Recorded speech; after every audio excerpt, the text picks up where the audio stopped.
Hi everyone, my name is Benya Muhamad. My student ID number is OTO and now I am studying in English at Prana College, Perth University. Today I am going to talk about the English pronunciation is oo and sound.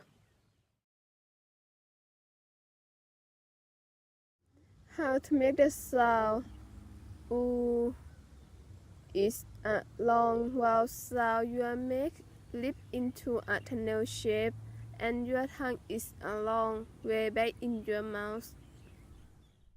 This is a picture of the oo sound, oo, like in school or food. The back of your tongue is also high and the front of your tongue is also down, but your lips are small and round. Make a circle for the oo sound, like school, food.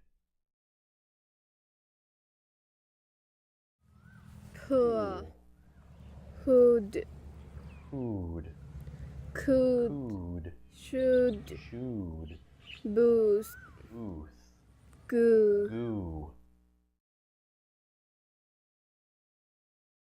How to make the sound oo is a short vowel sound. Your tongue is not so far back as for oo sound. This is a picture of the sound, like in put or book. Some tips. The back of your tongue is much higher than the front of your tongue. Also, try smiling when you say this to stretch your lips. Again, you want like put, book. Book, Book. good, Good. hood, Hood. could, Could. should, Should.